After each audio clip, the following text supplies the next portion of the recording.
It's okay, it takes time. I know everything will be Morning, alright. everybody. I'm so excited to bring another incredible guest. Today, we are zooming out to Lebanon and meeting Amin. Amin is 28 years old, and he's agreed to be with us here today to share his life story, some of the ups and some of the downs. Welcome, Amin. Hello, thank you for having me. I'm so excited to have you. I'm just so honored to be here with you today, and I'm so incredibly honored to be able to help share your story. And I just really want to thank you wholeheartedly that you're willing to talk to us today about the different things that you've experienced in your life so far. Thank you for the platform. I'm willing to share whatever I can share in hopes of helping people around the world. So much. I mean, you are just so incredibly inspiring. You're 28 years old, you're living in Lebanon, and your voice is so powerful. I saw your channel. I was looking at your posts and just this commitment to sharing the work that you're doing right now with mental health issues is incredibly inspiring. Tell us about what your aim is and what you aspire to do through your social channels. Well, it started around 2 years ago when I started going to therapy. I was shamed. I felt ashamed as well. And I felt so much shame in my social spaces and judgment. So the whole message started with me, or the whole aim of it was to normalize it, to for it to being so normal that you can talk about your depression, your anxiety, you can talk about going to therapy. It's it's it's just the simplest of things that you think you cannot talk about, but talking about it makes it so much easier. So it started like that. And I wanted my Instagram before that was all fun, pictures, selfies, I'm going out. So people had no idea that I was going through so much things because I hid it so well. And I hid it because I didn't want to look like I'm a weak person, or I didn't want to seek sympathy. But after starting sharing my story and after reaching out to so many people, and after it became so normal to talk about depression, anxiety, eating disorders, body image, people really got motivated to actually talk about it in their own channels. And this is how it started for me. I wanted to normalize it. I wanted to break the taboos. I wanted to end the stigma around mental health. So that was the whole aim of it. Is a very important topic to be having, and I need to make it clear again. We are not here as counselors. We are not pretending to be counselors. We are not here to advise. If anybody watching this has a mental health issue, we encourage you to reach out for help. Find a clinic, a psychologist, a therapist, a psychiatrist, or a friend that can support you through this.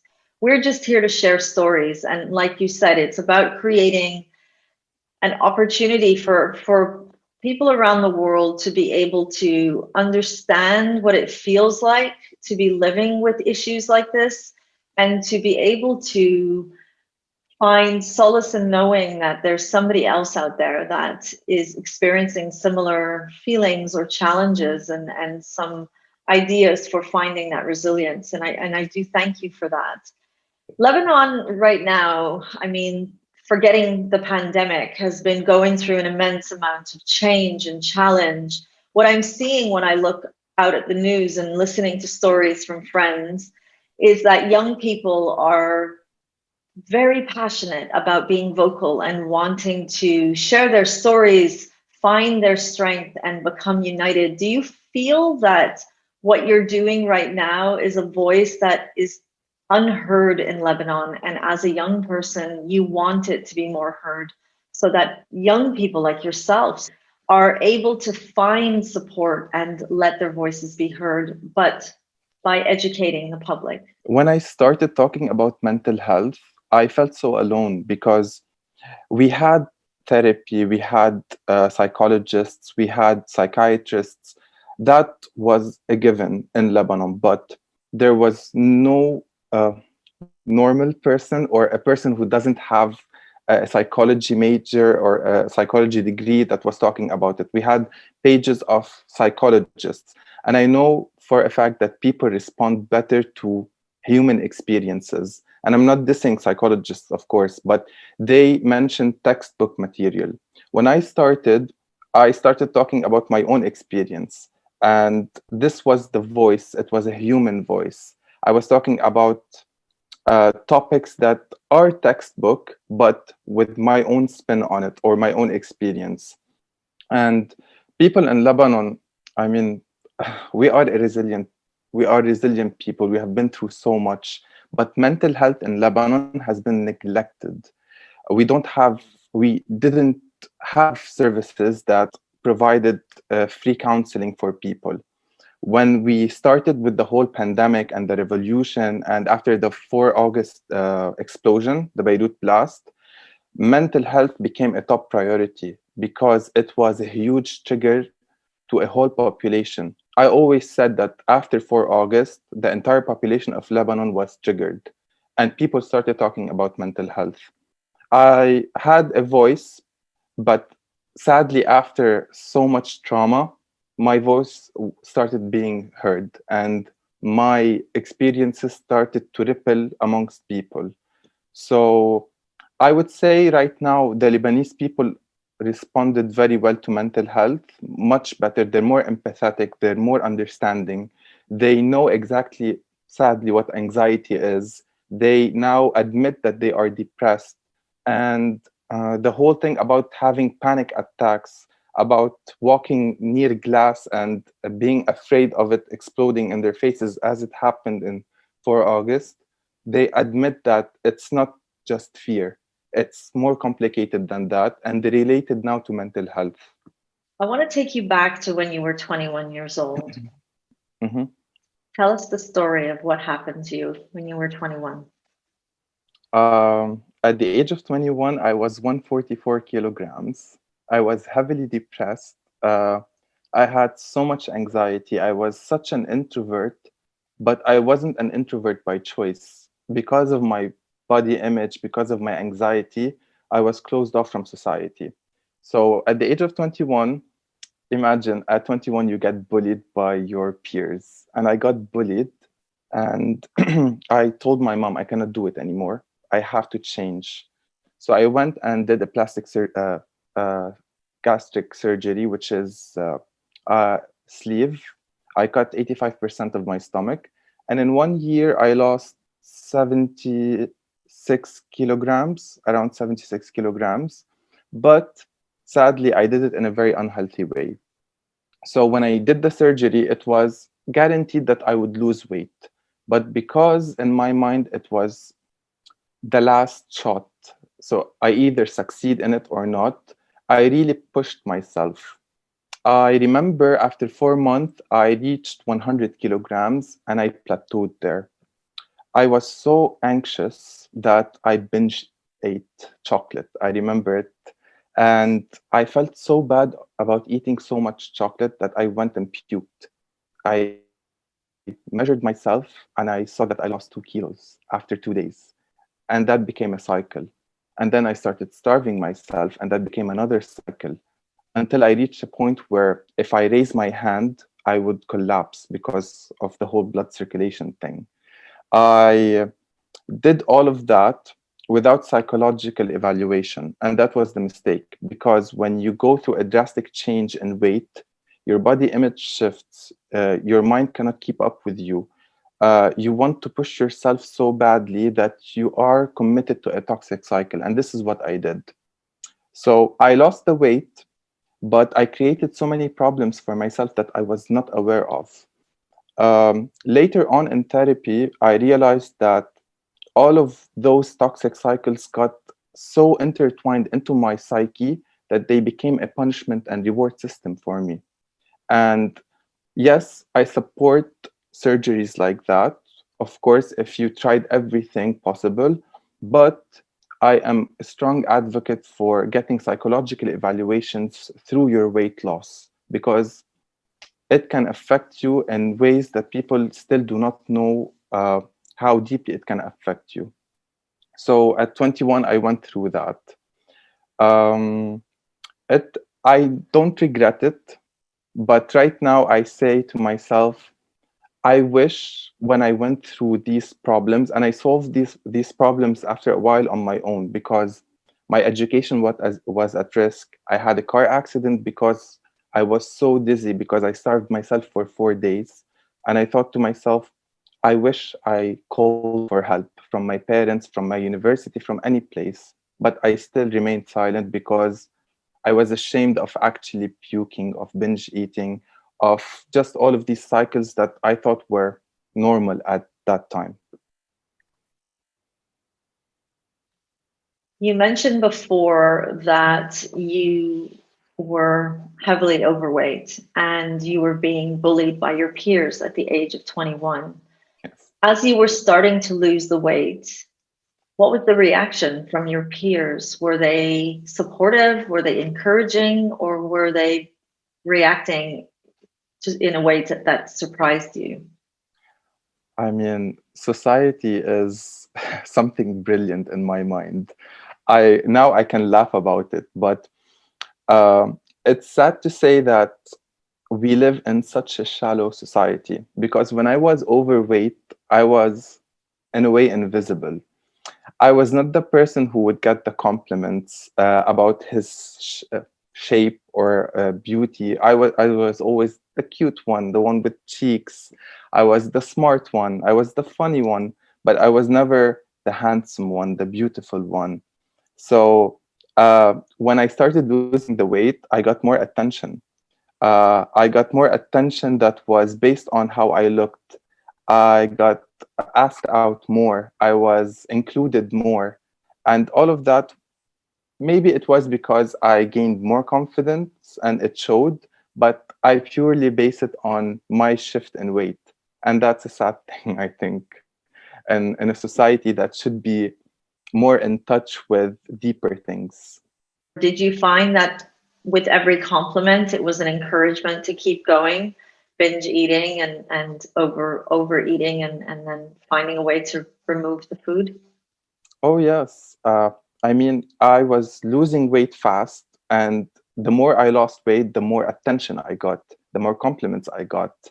And that just fed my cycle, because I thought, if I gain weight again, or if I stop losing weight, then all of these compliments that fed my ego, my worth, my respect, my self-love, all of that would stop. So it just fueled me more, until I reached a point where I was too skinny. I was called, in a joke, a zombie. I was called, um, a friend of mine asked me if I was sick. This is how much weight I lost. And I reached this point, I was at one extreme, and then I shifted to another extreme, and society was not happy with either extremes. I could not actually make society happy with me when I was overly heavy and was overly skinny. There was no happy ending for my body image. So I was stuck in between. Where should I go? Should I gain more weight? If I gain more weight, is it gonna affect me? Is it gonna affect how they look at me? Should I stay in this zone that is kind of better than being overweight?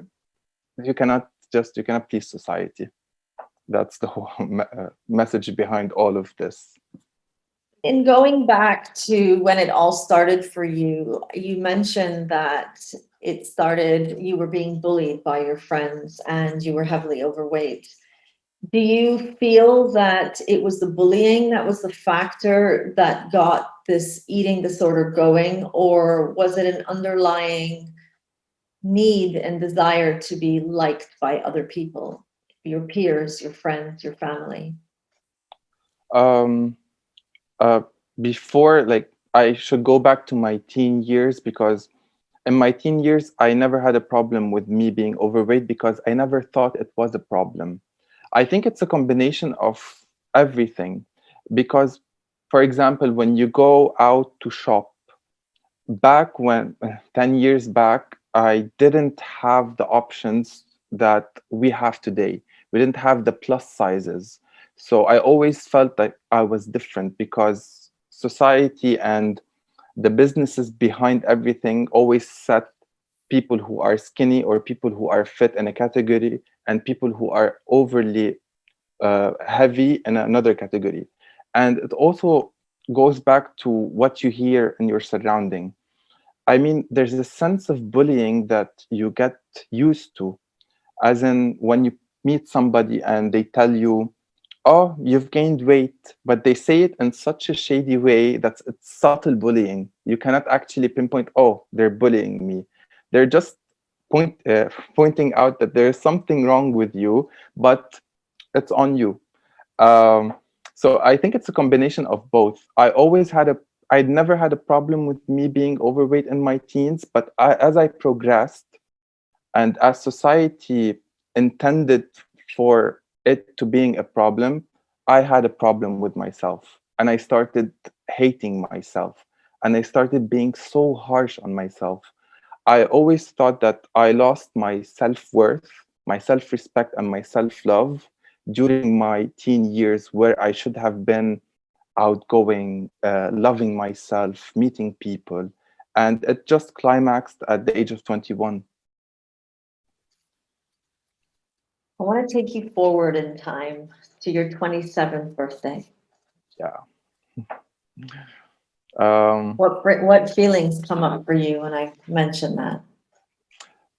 it's bittersweet. My 27th birthday was so bittersweet.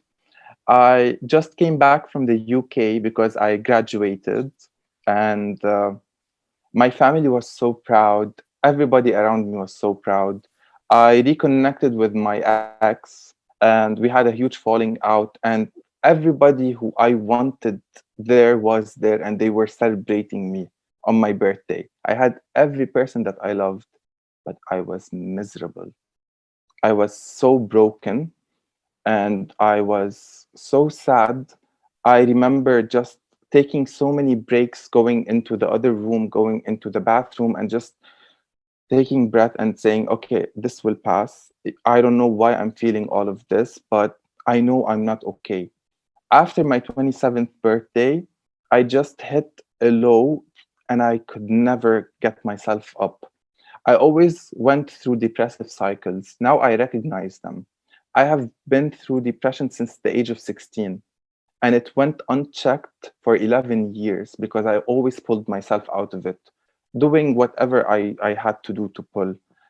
After my 27th birthday, I just became a shadow of myself. I could see myself withering from the inside, and it showed on the outside. And that was just the bottom that I hit, and I could not lift myself up until a dear person of mine saw me, and he saw that this was potentially dangerous because he knows my history with mental health or mental illness, and he knows I have suicidal tendencies. And he could see that I wasn't myself and I was reaching that point. He held the phone, called his psychologist, and booked an appointment for me. And that was after around 14 days from my 27th birthday. You called him your soulmate. Mhm. What does that mean?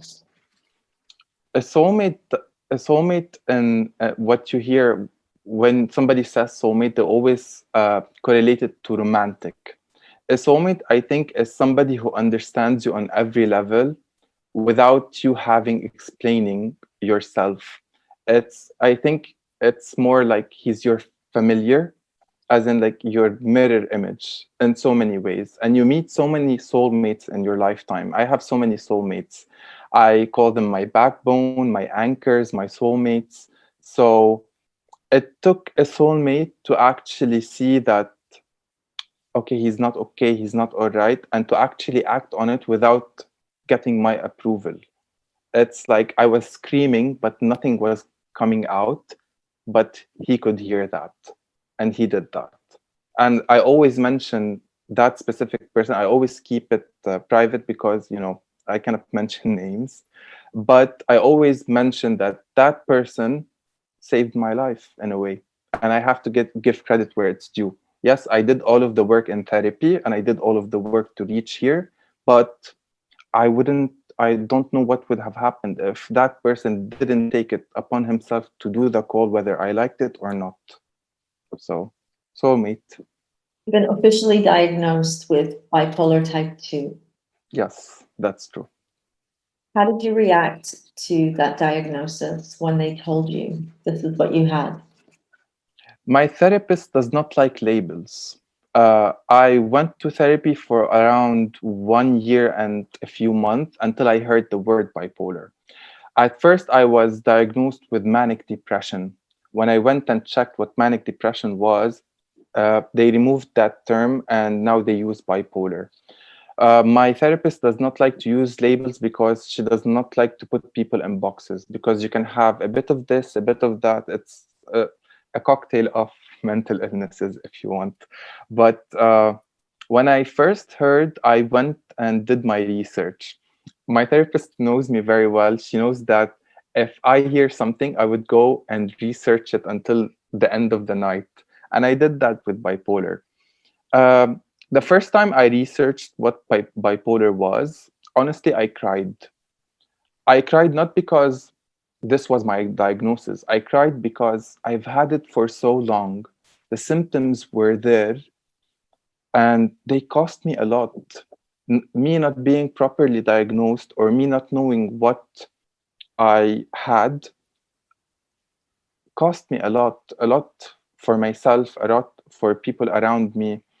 If I knew that I was bipolar early on, or if I knew at least I had these symptoms, then I wouldn't have lost so much. But at the end of the day, I know now what I have. I know the symptoms, I know the signs, I know the cycles of it. And it was the best gift that was ever given to me. Whenever I hear stories of people like yourself, I say this almost in every episode. People like you take strength to a whole new level. You're talking to us about your challenges with being officially diagnosed and the challenges of how you were struggling with your weight and how it affected your well-being and how you would dip into severe depression. Even though you were surrounded by many people who loved you, you were still struggling through that. And in listening to this, you make it sound like such a simple flow. And here you are at 28 retelling this story. You come across as incredibly strong. I want to take you back to being 21 and then again at 27 and the supporting role that your family had with you on this journey. It must have been incredibly difficult for them to watch their son go through these challenges. Were they aware of the extent of what you were struggling with? I always say, and I'm so thankful. My parents, uh, God, the universe, uh, might have put me on so many paths that like I shouldn't have gone on in life, because I was set up. I always say I was set up to have such an easy flow in life.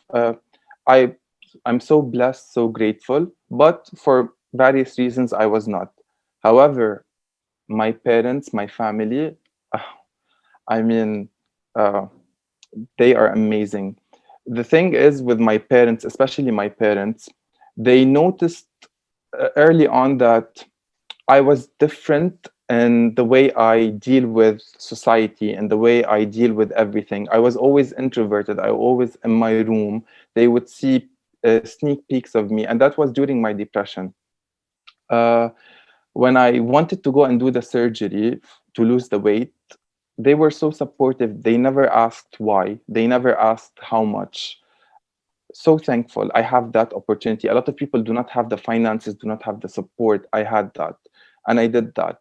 And after a few years, actually before that, when I started losing the weight, they never questioned why I went from one extreme to another.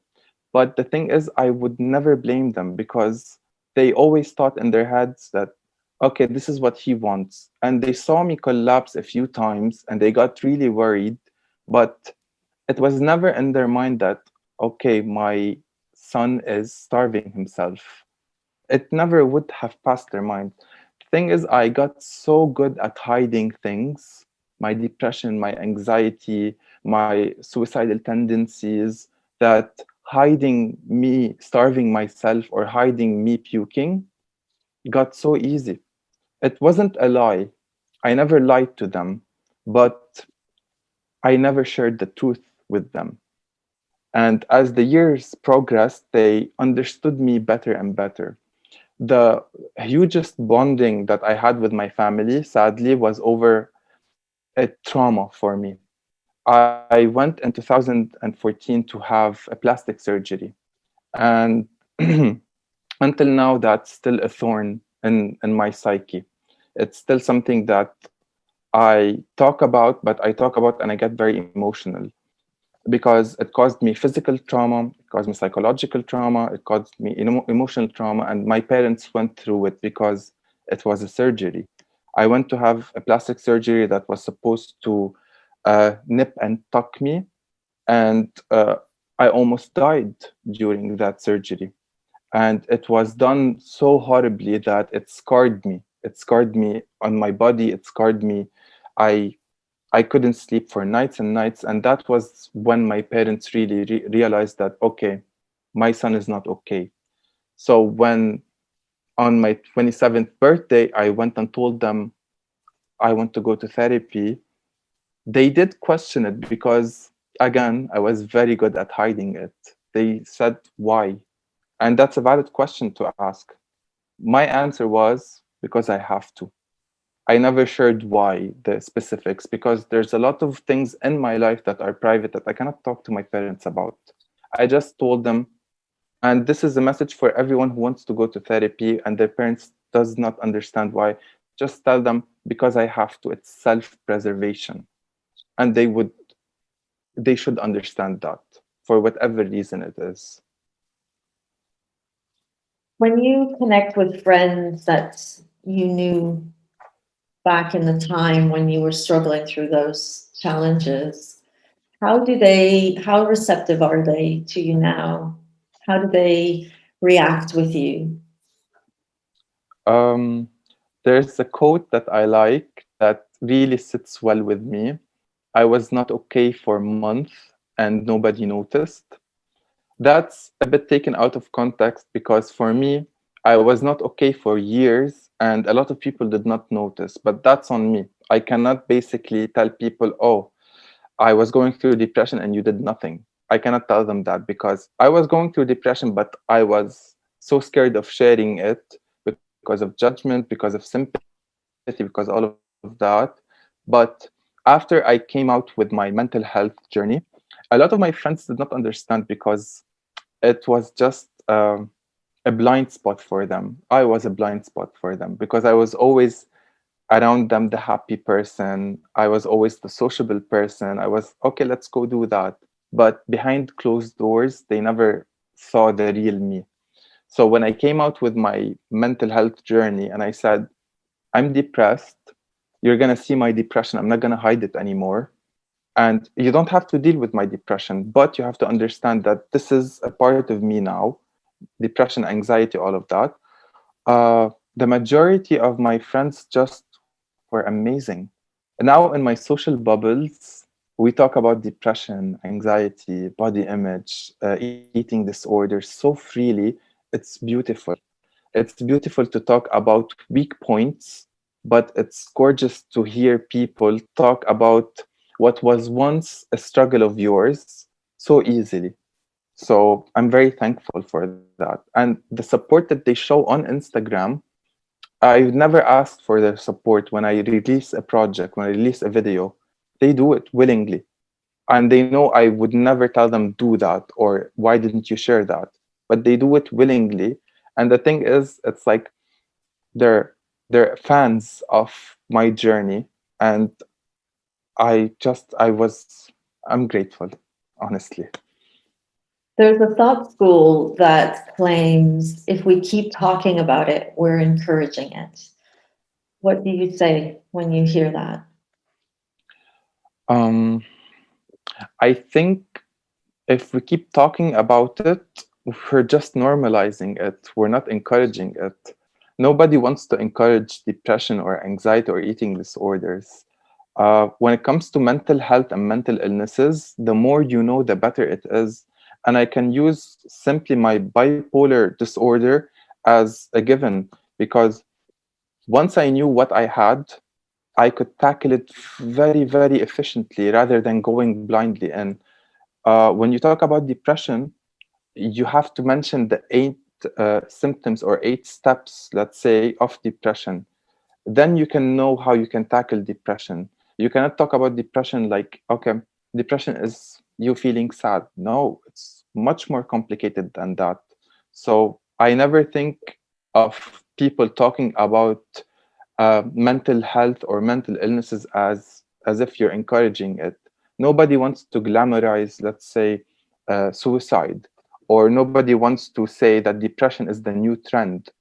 Uh, I don't think when you talk about it so freely, it's encouraging. It's just knowledge, and knowledge is power, especially in mental health. I've been listening to you and the things that you're telling us. I have to keep reminding myself this is only a 28-year-old. Have you ever taken a step back and really looked at your path? Have you looked at the milestones you've come through and the challenges you've overcome? Have you looked at yourself in the mirror? And if you have, who do you see today? I'm the king of self-reflection. I have OCD. It's one symptom of bipolar, but my OCD comes in thought patterns. So if I get a thought in my head, I break it down for hours and hours. I do that. And when it comes to my journey in therapy, I really discovered myself, and I went through the good, the bad, the ugly. And there are highlights in my life that I go back to and I face, and I think to myself sometimes, I wish I did this way, I wish I did this way. But all of those hardships, pain, struggle, the negatives, let's say, and combined with the positives, they formed who I am today. I know myself. This is why I always say therapy is beautiful. It's not because you're going to solve a problem. It's because you're going to discover who you are really. Now I look in the mirror, I know my flaws, and I know what I'm good at. I know what I offer.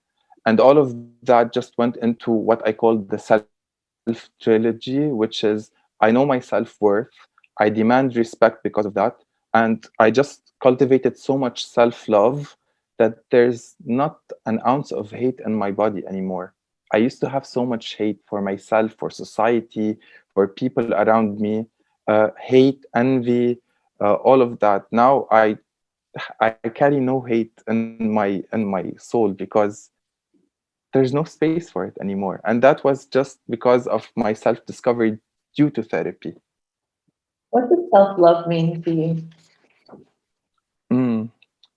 Self-love is actually looking at your flaws and looking at what is potentially negative about you and accepting it, but not demanding that it is something right or something set in stone.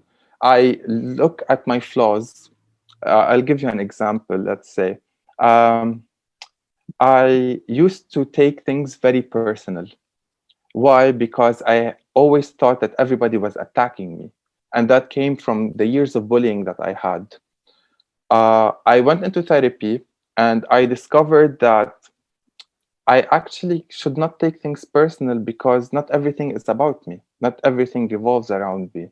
And that comes literally from you accepting yourself for who you are and then expecting people to accept you in that way. And that is a phase of self love. So once I accepted all of that, a seed sprouted in that area and it became a beautiful flower of love. I love analogies. So I love your energy. What does a dark day look like for you? Um, a dark day. I oh, a dark day actually cultivates from uh, a week that I got so used to my depression, or I got actually so uh, I'm best friends with my depression because it's a cycle that I recognize. It's an easy cycle for me to go through. Imagine, because I've been through it so many times.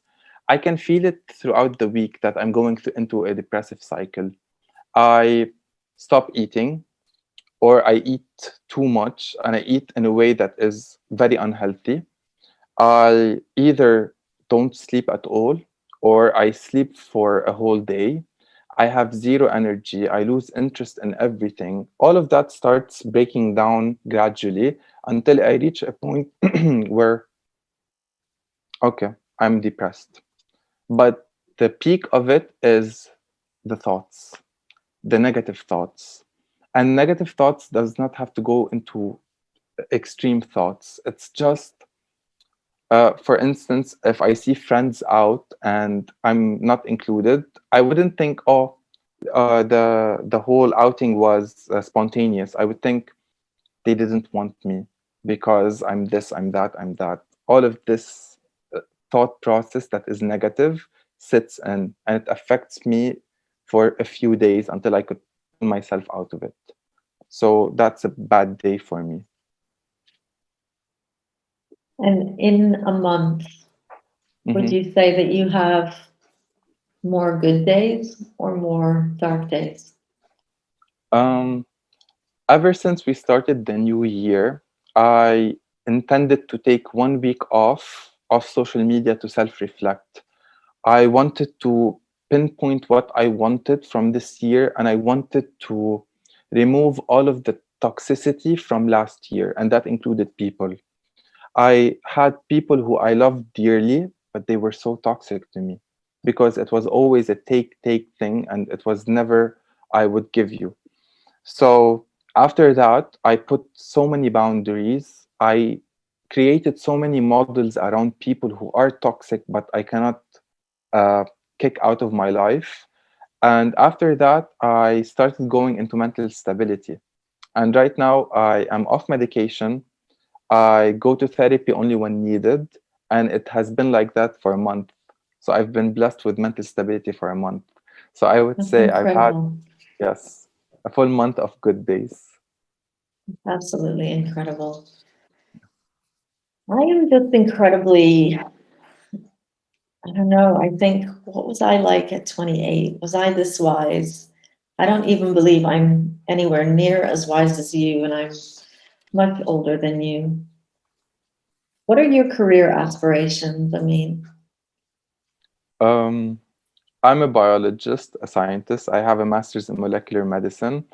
And when I started mental health, I got deviated from this path because I spent 2 years working on my mental health and mental stability because I knew for a fact if I wanted to go further, and that's either another master's or PhD, I would crack in the middle of that. I would literally crack, and I would just kick myself out of the program without even knowing it. So right now, after a huge journey of self-discovery and thankfully mental stability now, I want to go back into my field, which is biology. I know I'm good at it. Right now, I can say confidently, I'm a good scientist, I'm a good researcher.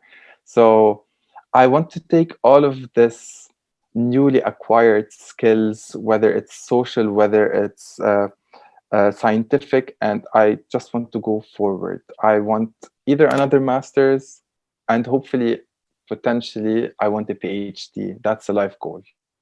And now I'm just galvanized, I'm energized. I feel like I can do it. And the stars are aligning in every way. I know we are still in a pandemic, but in my bubble, the stars are aligning. So hopefully. I need to remind everybody that you are based in Lebanon. Yeah. The 4th of August was an incredibly horrible day for your country. You have been challenged with the pandemic and your mental health issues. And here you are, just incredibly inspired for your future. There's a young person watching you right now and thinking, how do I become as aspirational as you? What would you say to somebody listening right now? I would tell them never hide who you are, never hide the state that you are in. Emotions does not make you weak. I always thought emotions made me weak. Feeling too much made me dramatic, or just going into this state and staying in that made me slow in life. I want them just to accept their mental state at that time. I want them to face their emotions, whether it's positive or negative, and they are states. They are literally states. They have an expiration date. Depression, joy, all of that, they all have time periods. However, what you do with this state at that point in time matters. Let's say if you are going through hardships, just remind yourself that tomorrow is a new day, and that will keep you going. Uh, if you're going through joy, just enjoy it. Do not think about what's going to come after that.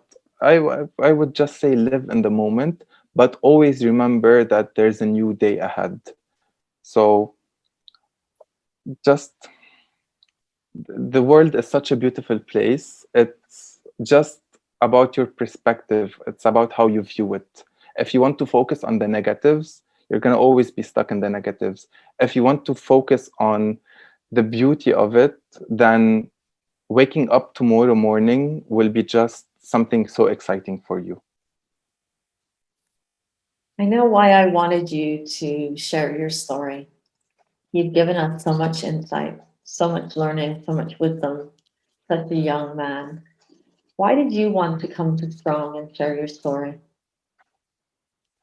Um, to be honest, that day when I got the message, I was feeling a lot of emotions about mental health.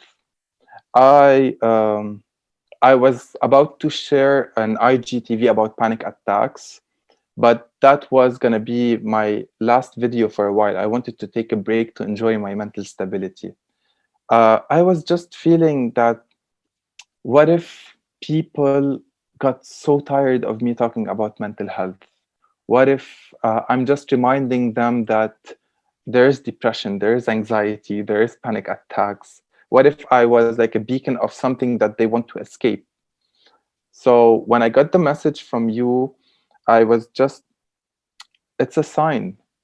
It was for me, it's a sign. Somebody actually wants you to talk about your story, to spread awareness about mental health, to just say that it is normal. It's not you pinpointing that they exist. They exist, but it's normal to talk about. So when I got the message, I went and I messaged my friend. He was the editor of my video, and he knew that I was very nervous about sharing the video. And he was like, see, like I told you, like there is something out there for you, and it was strong and it was you. And I was immediately, I was like, yes, I want to do it. It's a sign. I will take that sign and run with it as much as I can. So thank you. You were a good reminder of why I'm doing all of this. We are oceans apart, but I feel so close to you right now, Amin. Thank you. And that brings us to the end of an incredible conversation. I was speaking with Amin, who's currently based in Lebanon, 28 years old, wise beyond his years. We talked about his life story, his challenges with weight and depression, his diagnosis of bipolar type 2, his mental stability celebration, and his career aspirations. If you are watching this right now and you feel that you are struggling with mental health and depressive states, please reach out to somebody in your community. Anybody, just like Amin, You just need somebody to talk to, and you will not be alone. You're never alone. We'll see you all again next week when we bring another incredible story. Too strong.